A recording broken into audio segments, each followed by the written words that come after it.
বন্যার্তদের পুনর্বাসন সহযোগিতায় প্রীতি football match অনুষ্ঠিত হয়। কুমিল্লার দাউদকান্দিতে বন্যার্তদের পুনর্বাসন সহযোগিতায় প্রীতি ফুটবল ম্যাচের আয়োজন করা হয়েছে। আয়োজনে শ্রীচাইল মোহাম্মদপুর গ্রামবাসী। 6 সেপ্টেম্বর বিকেল 4টায় বরকোটা স্কুল অ্যান্ড কলেজ মাঠে এই ম্যাচটি অনুষ্ঠিত হয়েছে। উক্ত খেলায় অংশগ্রহণ করেছেন বাংলাদেশ একাদশ বনাম নাইজেরিয়া একাদশ। খেলাটি নির্ধারিত সময়ে কোনো গোল না হওয়ায় টাইব্রেকারে গড়ায়। টাইব্রেকারে 5টি করে শট দেয়া হয়। টাইব্রেকারে নাইজেরিয়াকে 4-2 ব্যবধানে বাংলাদেশ হারায়। উক্ত খেলায় প্রধান অতিথি হিসেবে উপস্থিত ছিলেন জনাব ডক্টর খন্দকার মারুফ হোসেন, নির্বাহী কমিটির সদস্য, বাংলাদেশ জাতীয়তাবাদী দল বিএনপি। খেলাটিতে বিশেষ অতিথি হিসেবে ছিলেন জনাব মোহাম্মদ আবুল হাশেম, সিনিয়র যুগ্ম আহ্বায়ক, কুমিল্লা উত্তর জেলা বিএনপি, জনাব মোহাম্মদ জসিমউদ্দিন, সিনিয়র যুগ্ম আহ্বায়ক, দাউদকান্দি উপজেলা বিএনপি, জনাব ভিপি জাহাঙ্গীর আলম, সদস্য সচিব, দাউদকান্দি উপজেলা বিএনপি।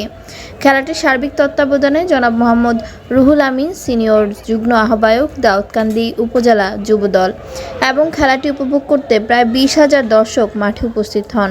বন্যার্তদের পুনর্বাসনে সহযোগিতা করেছেন জনাব ডক্টর খন্দকার মারুফ হোসেন 1 লক্ষ টাকা, জনাব মোহাম্মদ আবুল হাশেম 50,000 টাকা, সুমন 50,000 টাকা, আবুল কাশেম মুন্সি 20,000 টাকা, Barkota school and college batch 1990 এর পক্ষ থেকে 50,000, আর অন্যান্য যারা সহায়তা করেছেন মতিন 10,000, শরীফ 10,000, নূর মোহাম্মদ সেলিম 10,000, রিমন সাইদ 10,000, আলাউদ্দিন 10,000, জায়েদ আলী মেম্বার 5,000, জসিম 10,000, জাতীয় স্বেচ্ছাসেবক দল 20,000, যুবদল 20,000, ইব্রাহিম 5,000, নাসিমা 5,000, কামাল মিয়াজি 20,000।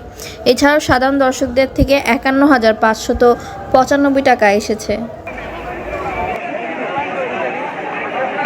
এই জায়গাটা ভাই ধারাভাষ্যকার দেখেন, সরি ভাই, খলিল ভাই প্লিজ প্লিজ, আমরা এখানে ধারাভাষ্যকার রয়েছেন, আমরা আসলে বিভিন্ন অনুষ্ঠান এই স্পিকারটা জানেন ভাই, আপনাকে ভাই ভাই একটু সামনে যান প্লিজ, স্পিকারটা জানেন সামনে যান ভাই, পাঁচটা জায়গা ভাই, এখানে ধারাভাষ্যকার দেখে না ভাই, এই যে এই ধারাভাষ্যকার কেন আনলাম ধারাভাষ্যকার, প্লিজ প্লিজ এই জায়গাটা আলামিন ভাই, ভাইয়া প্লিজ ওইদিকে সরাই দাও ভাই, আপনাদের অনুরোধ ভাই, তোমার কি